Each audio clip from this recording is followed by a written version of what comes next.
I never forgave them for what they did to my mama.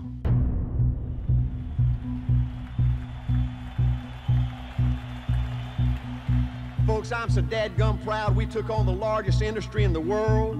Think about this, folks, 13 short years ago, 85 total people, but we said one day, watch out, big boys, we're gonna be number one. One day, everybody in the largest industry in the world is gonna know and fear A.L. Williams.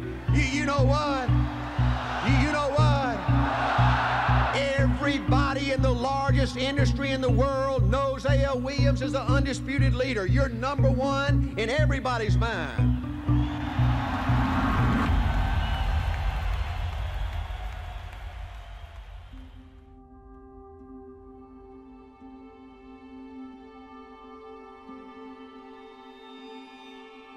Art Williams had a passion for helping people.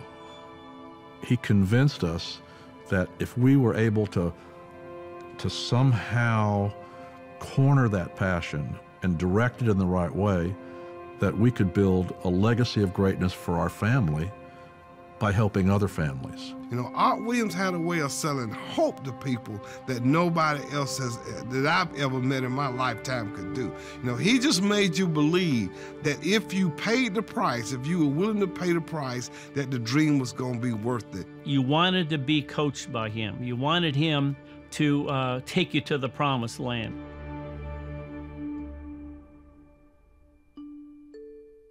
My dad died when I was a junior in college, and he was sold too little of the wrong kind of insurance, and my mother was devastated. But I went to family reunion 5 years later, and my cousin showed me by term invest the difference in what my dad could have had and how much better my mama could have had it. It was a very emotional moment for me, and it was like lightning striking me. It changed my life, you know, forever. So he got mad on at the industry and decided that he was going to put him out of business. I was a high school football coach, and I didn't know anything about insurance. I didn't know anything about investments, didn't want to know anything about insurance or investments. You know, all I wanted to know was coaching. And Art said, I'm going to build a company like I built a football team. And he knew that the toughest people would win. In thinking about this, the first thing we had to do is we had to find a way to attract some players. I had to have some players, you know, to play. Coaches were respected people in a community, and even though we weren't paid any money, we loved what we did, you know, and we weren't going to go out there and give that up and give up our guaranteed income and go sell something like life insurance. I didn't like sales, you know, and so, you know, I thought about this thing, and I said, you know, the best way to build this company is to create the best part-time opportunity in the world. When I first met Art, you know, he sold me an insurance policy and he sold me a $20 a month mutual fund when I was teaching school and coaching and making $560 a month. Then he tried to recruit me, and I said, look, Art, I'll buy one of these things, but I ain't selling that crap. You know, I ain't gonna sell no dang insurance. What is my family gonna think of me, you know, and my friends will quit talking to me, you know? It was very difficult for me at first to trust Art, because if you've been around the block and life has been rough on you and you've been beat up a few times in corporate America, it's not easy to trust somebody. And at the end of a 2-hour recruiting interview, you know, he looked over the desk after motivating me for a couple of hours, and he pointed at me and he said, Bobby, they got people in this business making $50 and $75 and $100,000 a year. He says, we can do that. 2 months later, I came to work with him full time. From the very beginning, we were trying to right a wrong. We were trying to correct what the whole life industry had done to so many people that were in our family and people that we knew. It was personal. I mean, when Bobby went to Vietnam, we had a $15,000 whole life policy. And when he got back, I found out that we could have gotten $100,000 for less premium. And that really hit home with me. It's like, what if something had happened to him? We had a baby. I remember when I called Art and I said, Art, I got a little challenge here. I said, my wife's pregnant. We don't want her going back to work. I got to make an extra $1,000 a month. You think I can do that? And without any hesitation, he said, Greg, that's going to be easy. I said, what do you mean it's going to be easy? I've only made $1,200 a year for 3 years. Yeah, but he said, how many appointments did you have? What if you just did 4 a month? And that would replace your wife's income that could change your family's life. I was a division leader and I was working out of the Savannah area.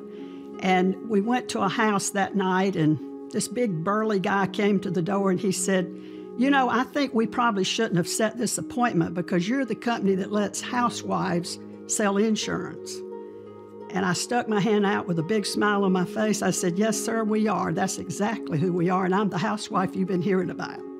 And you really need to hear our story."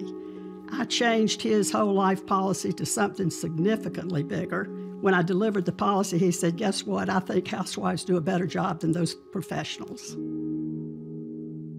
Angela, to me, embodied that a wife and a mother had a place in business. And back then, women really didn't have a place in financial services. This was really Art's idea, because he realized when he made a sale, he wanted to sit at the kitchen table with the husband and the wife. He wanted to explain to both of them what he was offering them. There's no way the company could be where it is today without partnership. Partnership is the lifeblood of our business. It's the soul.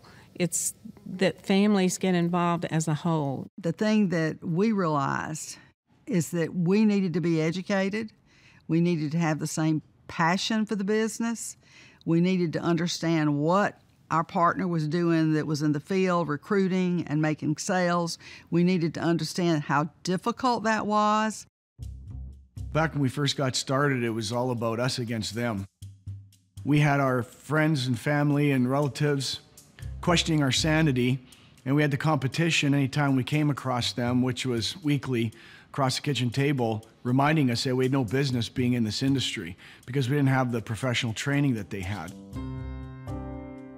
Everybody was out there trying to put us out of business. I'm serious, put us out of business. We had to fight legislators. We had to fight insurance commissioners. Every article in the newspaper, the insurance industry, the Better Business Bureau, all of them thought we were on the verge of hurting the industry and ruining things.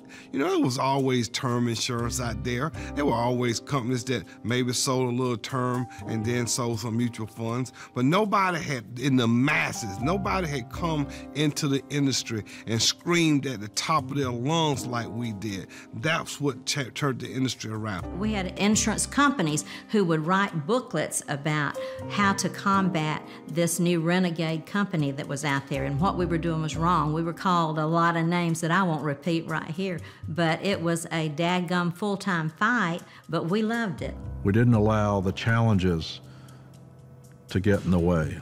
They became detours, not deterrents. The first time I heard Art speak, he told us we were going to do something important. He told us how big it would be, but he said, "You know, I want to let you know that the odds are against us." He talked about how our chances of making it were so small that I hope you guys don't take out long leases because we probably won't be in business for 6 months. That we're up against the biggest industry in the world. The odds of us succeeding are so small. And I remember my wife looking at me like, "And this is what you want to do for the rest of your life?" And he's talking about we're probably not going to be around. But he said, "I believe we can do it." And he said, "If we do, it's going to be big." We had nothing but two things. We had a crusade and we had a dream. And we were attacking the largest industry, the most powerful industry in the world. They own the politicians, they own the regulators, they own the media. They took out full-page ads in papers and said, "Warning, don't do business with A.O. Williams." When we moved into Canada, and all provinces passed a law that you couldn't hire part-timers, the heart and soul, of A.O. Williams. But what the industry misunderstood was how tough those original people were. The more people said he couldn't do it, and the more obstacles that came to him, the more determined he became. He's a fighter. He's always been a fighter. He's been a competitor. He was that from a child. Art's mantra for so many years, he would sit and tell us, if we can make it through the next 2 years, we can make it. We've just got to make it through the next 2 years. But he kept saying that year after year after year. And literally every meeting for about 3 or 4 years. How'd you like to have a meeting coming out like that? Art looked us all in the eyes and said, "You've now got to make a decision." And that's when he raises his hand and says, "Do you want to stay in business?" I think a lot of us took that as, not just from a company perspective, but from a personal perspective. Art wants us to win. He wants to win as a company, but he wants us to win as an individual. Art needed somebody who had a job to keep us in business and get us the money. So if there's anybody that was a hero that made all this happen, this company that became a miracle, it was Bo Adams. Bo was an absolute genius, and without Bo, this thing never would have gotten off the ground. Bo always said, it doesn't cost anything to think big, it costs everything to think small. Art considered Bo the mastermind. When it came to somebody you needed that would do everything necessary to get the job done, there was nobody better than Bo Adams. He was a big guy. He had this deep southern drawl, and he'd walk in there and they thought, well, he's just some hick from Georgia. But he was the smartest man in the room. I always referred to it as the magic of compound people. I mean, Art had the idea of building successful people, but Bo came up with the idea with building successful downline RVPs. That's really the genesis of the explosion that we had that enabled us to produce downline RVPs, and get overrides.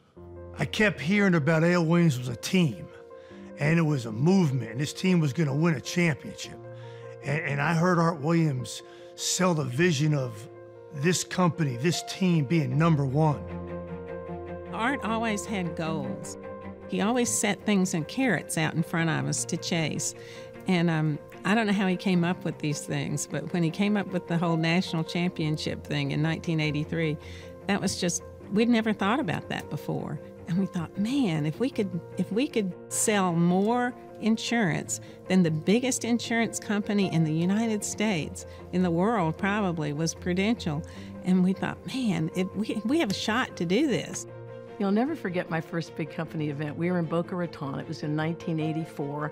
It was a historic time for us. We just won the national championship. All of us were so excited. And Art stood up and he said, there's a new number one, and it ain't Prue. And the place went ballistic. It was so invigorating. It was such a, it made you just feel good to know you were doing something that hadn't been done before, that you were part of a team that was a winning team, that when they said they'd do it, they did it. We had the truth on our side. The truth is a very powerful business partner to have on your side, and all we needed to do was have guts and determination. As long as we kept on with that, we were going to win, and we were going to keep running up the score. We just took average, ordinary folks just like us and offered them a chance to do something special. I didn't need anybody to explain to me what Art Williams meant by all my life I wanted to be somebody. When I heard that the first time, I was like, he's talking about me. I think Art's very transparent. I think you see what you get, you know what you've got, and there's no mystery. I wanted A.L. Williams to become known as the company that had more $100,000 earners than anybody in our era. We had thousands of them.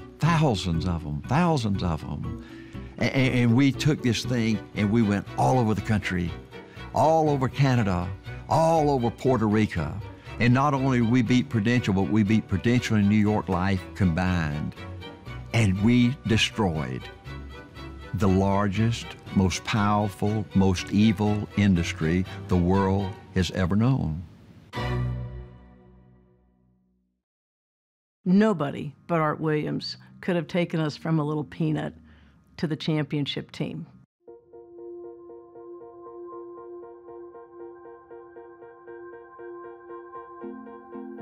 When we made the connection with Sandy Wilde, I think we really saw a mark of permanency in the company, and that we had finally arrived to a point of acceptability.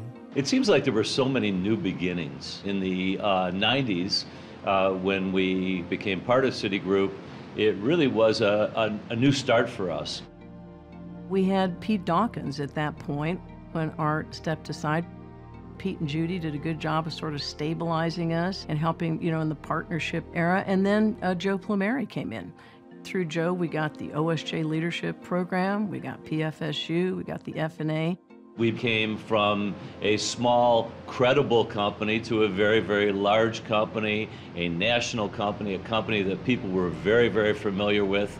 And it was an exciting happening. I think that we believed that we were going to get super huge, that we were really part of something very, very big, and it happened. We had the foundation that Art created, and everybody knew who Travelers was. We drove down the West Side Highway, and there'd be a big building with the red umbrella.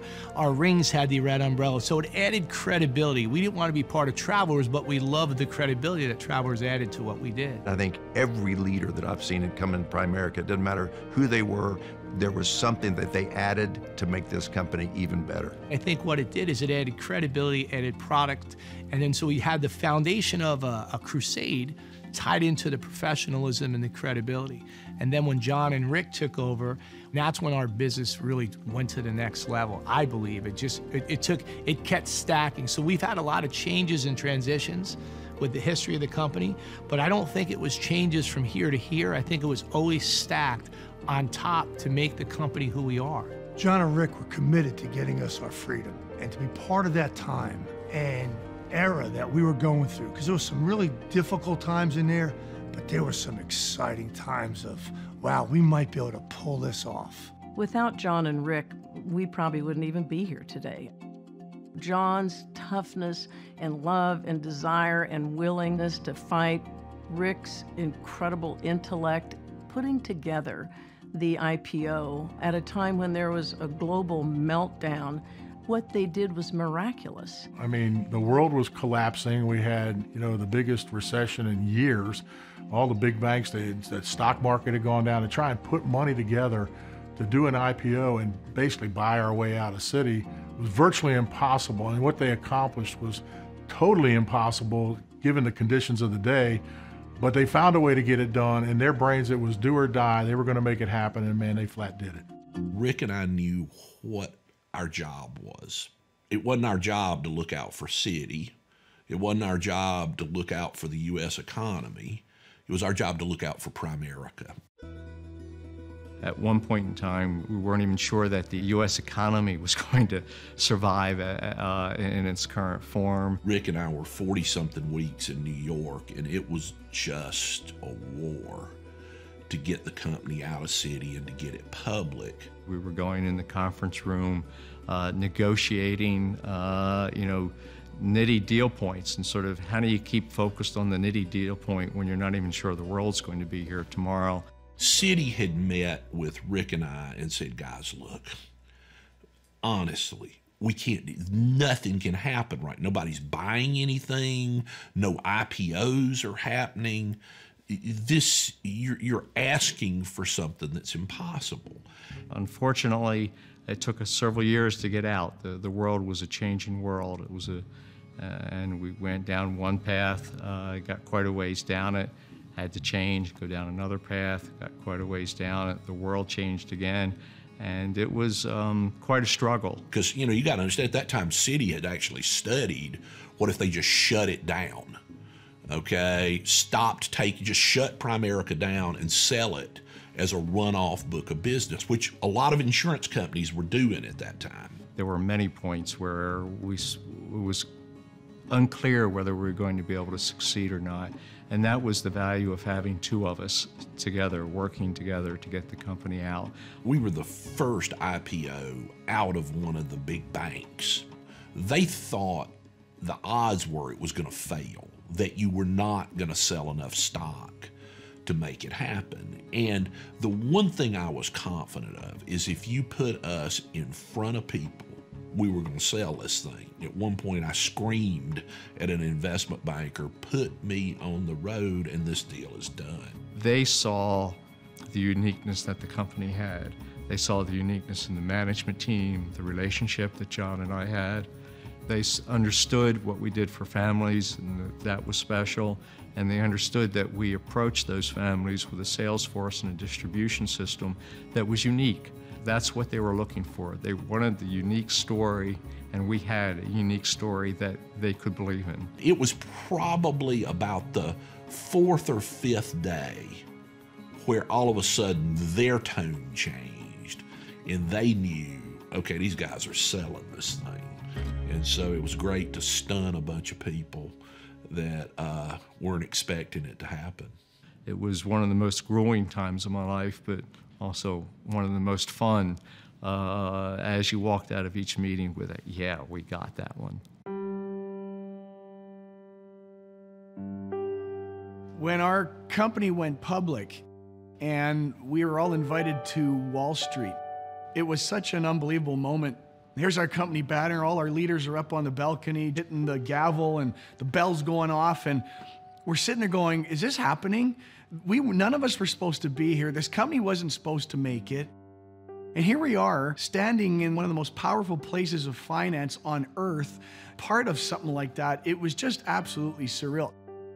The morning when the stock was opening, when we were all down at the stock exchange, before the market opened, and then once the market opened, they couldn't trade our stock because it was so oversubscribed. It took them forever to get the stock open because there were more orders coming in, and so the price kept changing. And so Rick is up trying to figure out the math of what's going on. It was fascinating from my perspective, not just being part of the company, but just from the dynamic of watching how the bidding process worked. And I'm looking up and there's, the ticker going around the floor with Primerica listed today, co-CEOs John Addison, Rick Williams on the floor.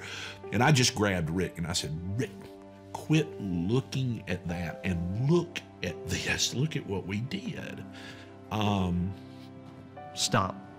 Stop focusing on what's going on and focus on the bigger picture of what's going on. Focus on that we succeeded in doing this.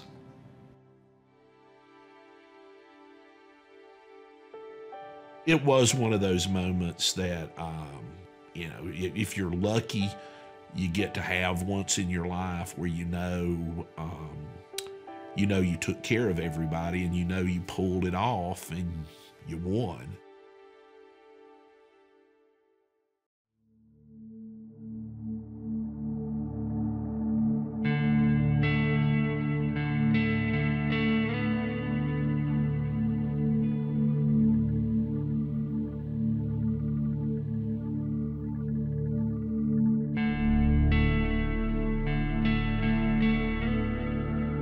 So being part of that first closing bell experience on Wall Street was something, but to be invited back a second time 5 years later was even more special for a number of reasons. First of all, I had heard that very rarely, if ever, a company gets invited back to do the closing bell again when they've done it once already. Second reason why it was so special was it rang in the new era of Glenn and Karen Williams as our CEO. And especially for all of us Canadians, it was a very special time because Glenn grew up with all of us in the business. To me, he epitomizes toughness and kindness.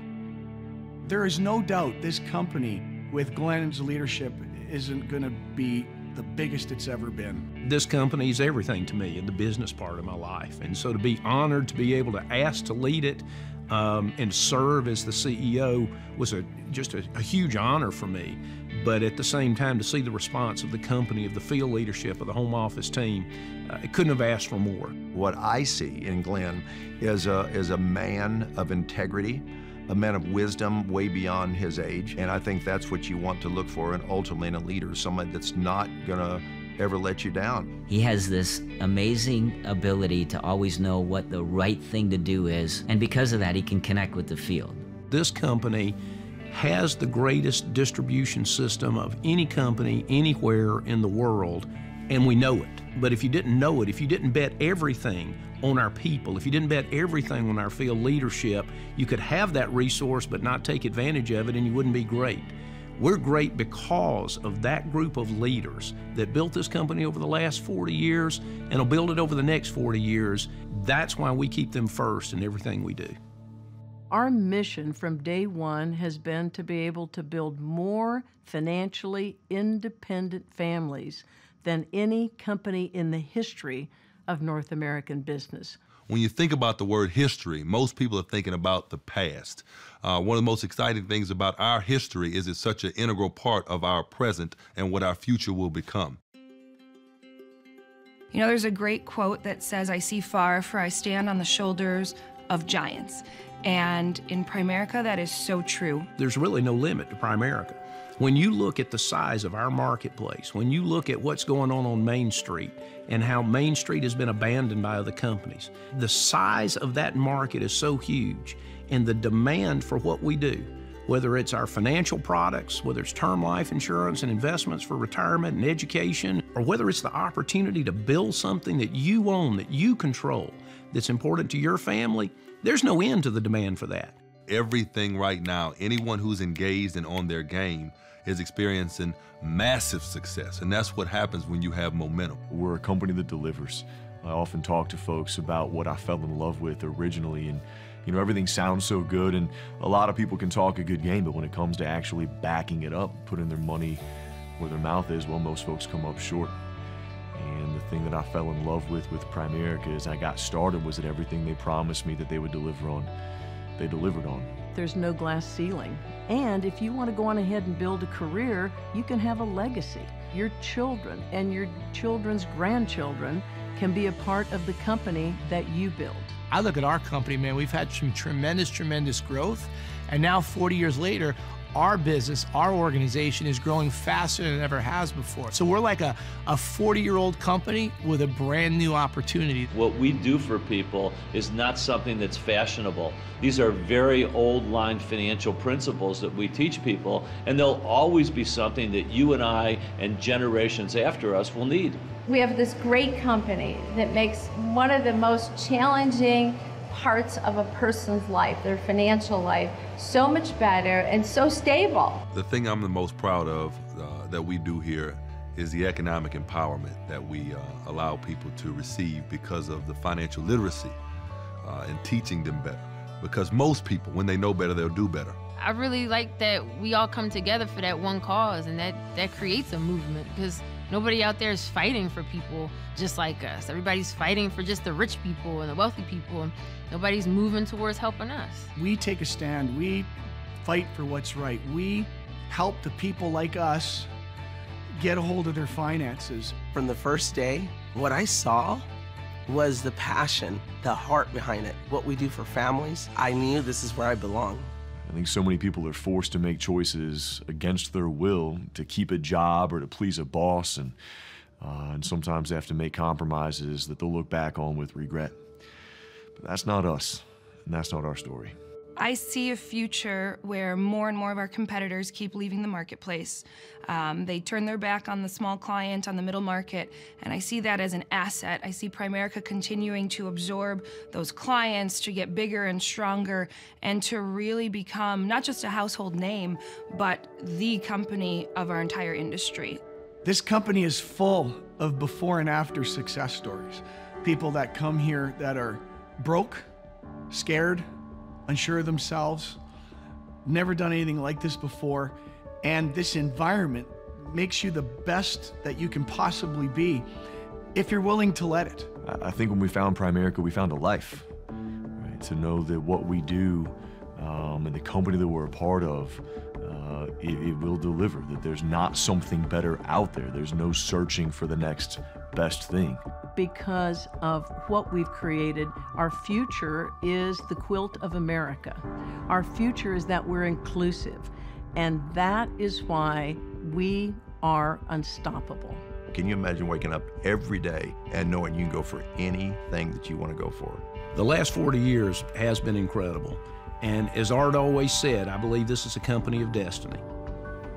The great things that we've been able to accomplish, the things that Primerica has done that are absolutely amazing, and even the challenges that we've overcome, the types of things that would have killed off a lesser company, but we've been able to grow and strive and thrive through those things. I think that's what makes us who we are 40 years later. But we're a 40-year-old company that's 7 years young. I mean, we're just 7 years as our own independent company. We're just starting. And I think the best is clearly in the future.